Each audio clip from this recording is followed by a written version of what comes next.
জি 24 ঘন্টায় স্বাগত। Jack অলিবল studio থেকে আপনাদের সঙ্গে আমি শুভদীপ। শুরু করছি 3:03 খবর, আর আমি শুভদীপ আপনাদের জানাবো উত্তর কাশীর ছবি। উত্তর কাশী প্রকৃতির রোষের সামনে একেবারে অসহায়, সেখানে ভয়াবহ হরপাবান। দেখাবো সেই ছবি।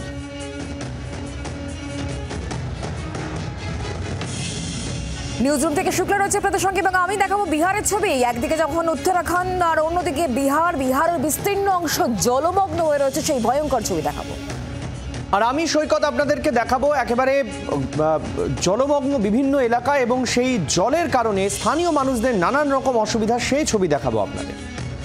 একদমই সৈকত, কিন্তু সবার আগে উত্তর কাশীর ছবি দেখাবো দর্শকদের। প্রকৃতির রোষের সামনে অসহায় উত্তর কাশী। ভয়াবহ হরপাবানের পর কাদা পাথরের স্তরের নিচে চলছে প্রাণের খোঁজ।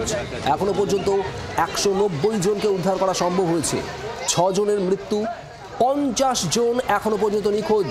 গঙ্গোত্রীতে বহু পুণ্যার্থী আটকে রয়েছেন। তাদের নিলং উপত্যকা দিয়ে উদ্ধারের চেষ্টা চালাচ্ছেন বলে জানিয়েছেন উত্তরাখণ্ডের মুখ্যমন্ত্রী পুষ্কর সিং ধামি।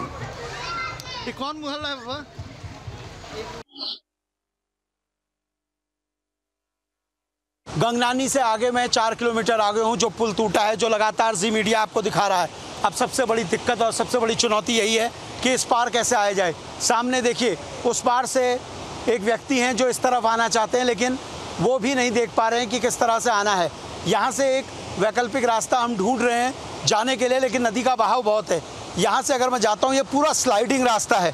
बहुत देर से हम कोशिश कर रहे हैं कि यहाँ से आगे की ओर जाया जा सके।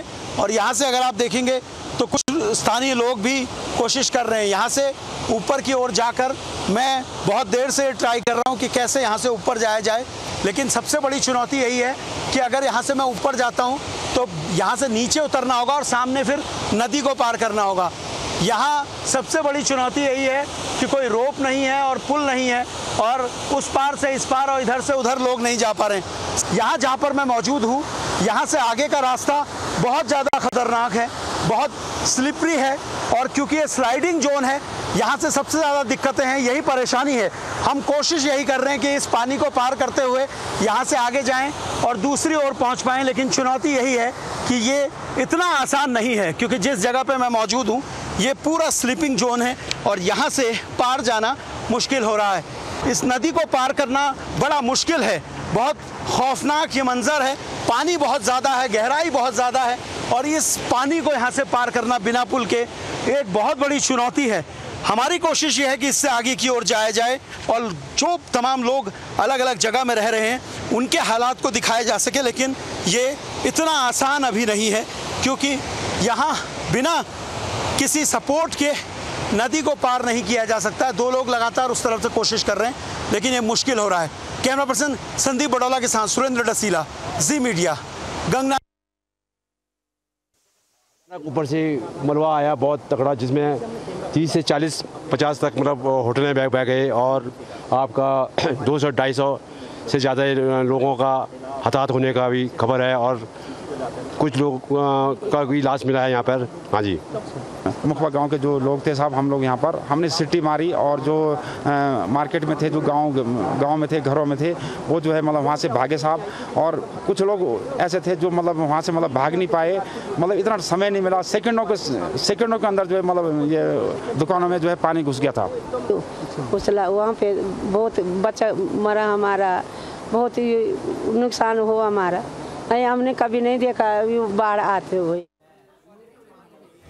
আর এবার বিহারের দিকে নজর রাখতে হচ্ছে, কারণ ছাপড়া, সোনপুর, দিঘোয়ারা যে নিচু এলাকাগুলো রয়েছে সেখানে একেবারে জলমগ্ন হয়ে রয়েছে, জলমগ্ন অবস্থা এবং ভয়ঙ্কর সেই ছবি। কারণ গঙ্গা, সরজু এবং কোশি নদী জলস্তর কিন্তু ক্রমশই বাড়ছে, বিপদসীমার ওপর দিয়ে বাড়ছে জল, এবং তার ফলে কিন্তু বিস্তীর্ণ অংশ জলমগ্ন হয়ে রয়েছে।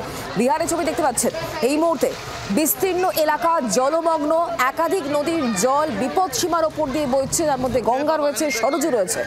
ভাগলপুরের ছবি আপনাদেরকে দেখাচ্ছি, যেখানে কোশি নদী বিপদসীমার ওপর দিয়ে বইছে এবং তার ফলে বিহারের বিস্তীর্ণ অংশ একেবারে জলমগ্ন হয়ে পড়েছে। সেই ছবি এই মুহূর্তে আপনারা দেখতে পাচ্ছেন জি 24 ঘন্টায়।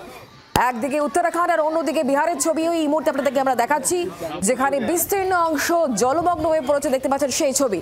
বিহারেও ভয়ঙ্কর বন্যা, একাধিক নদী জলস্তর বেড়ে গিয়েছে। গঙ্গা এবং সরযূ জলস্তর বেড়ে গিয়েছে। ছাপড়া, সোনপুর, দিগোয়ারার জলমগ্ন ছবি দেখতে পাচ্ছেন। বাড়ি ঘর একেবারে জলে ডুবে রয়েছে, সাধারণ মানুষের ভোগান্তি।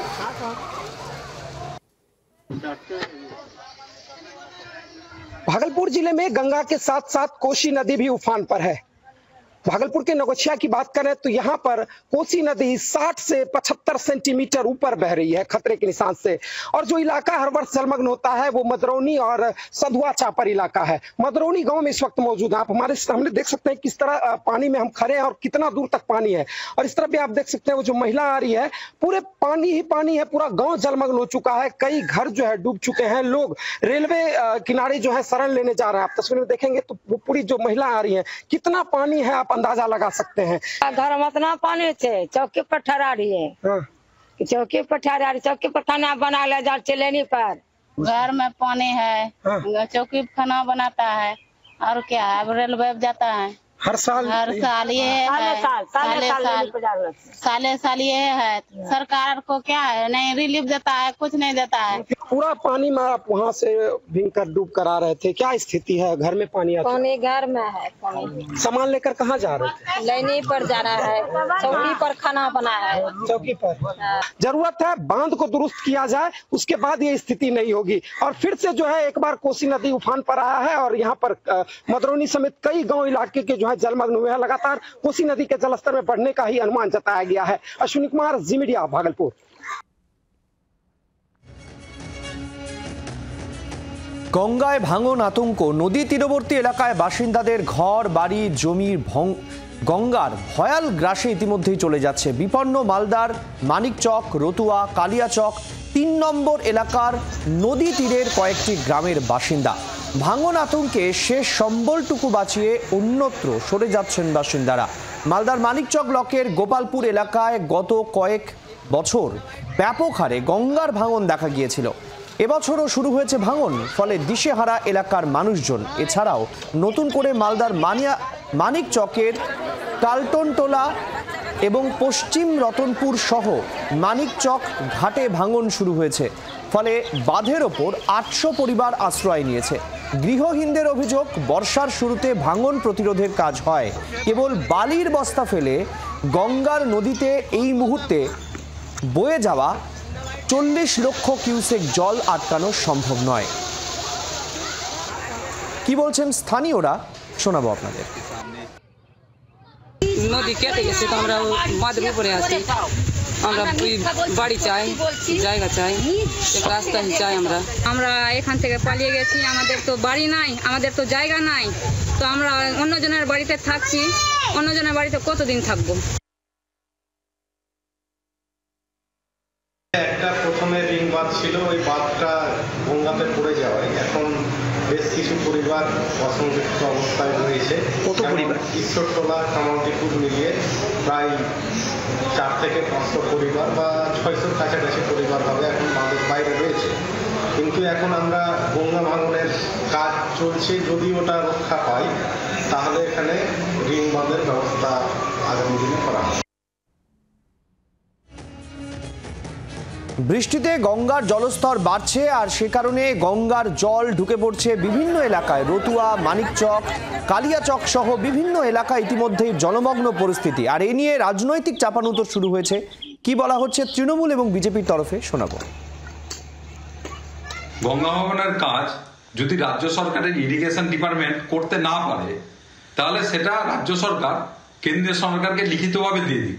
এই প্রজেক্টটা কেন্দ্রীয় সরকার যদি করে তাহলে নিশ্চিতভাবে গঙ্গা ভাঙন রোধ হবে। কারণ অন্য রাজ্য হচ্ছে, পশ্চিমবঙ্গ সেটা হবে। কিন্তু রাজ্য সরকার এবং তার কিছু আধিকারিক যারা এখানে প্রতি বর্ষার সময় এই ভাঙনের কাজ করে কোটি কোটি টাকা লুট করে এবং সেটা রাজ্য সরকার অ্যালটমেন্ট করে, সেই কোটি কোটি টাকা তৃণমূলের কিছু নেতা এবং আধিকারিকরা লুট করে। ফলে গঙ্গা ভাঙনের কাজ যা হয় তাই বালির বস্তা ফেলে। আজকে সাধারণ মানুষ এটা বুঝতে পেরেছে এবং তারাও আজকে বলছে যদি রাজ্য সরকার না পারে সেটা কেন্দ্রীয় সরকারকে এই প্রজেক্টটা দিয়ে দাও।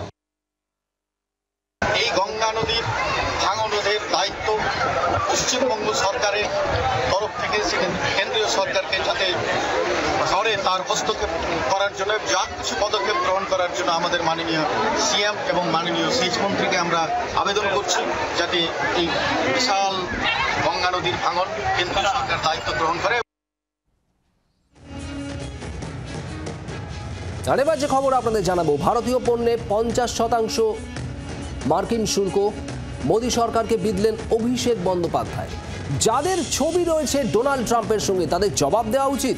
ভারতীয় পণ্যে 50% শুল্ক লাগু হয়েছে, নিশ্চিতভাবে ক্ষয়ক্ষতি হবেই, কর্মসংস্থান কমবে বলে করছেন অভিষেক বন্দ্যোপাধ্যায়।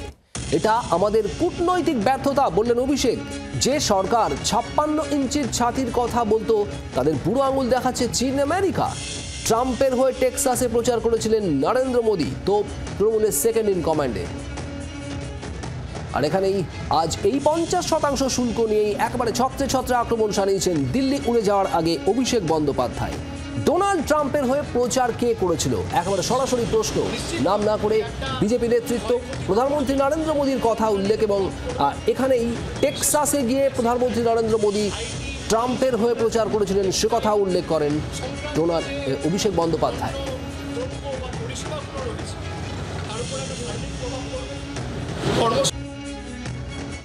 50% ট্যারিফ ভারতবর্ষের উপর লাগানো হয়েছে।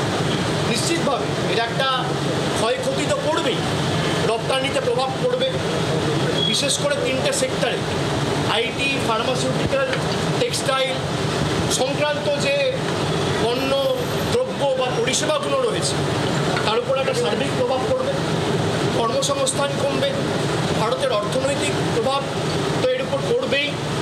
আমি মনে করি যে এটা আমাদের কূটনৈতিক ব্যর্থতা এবং ভারতবর্ষকে কঠোরভাবে এর মোকাবিলা করা উচিত।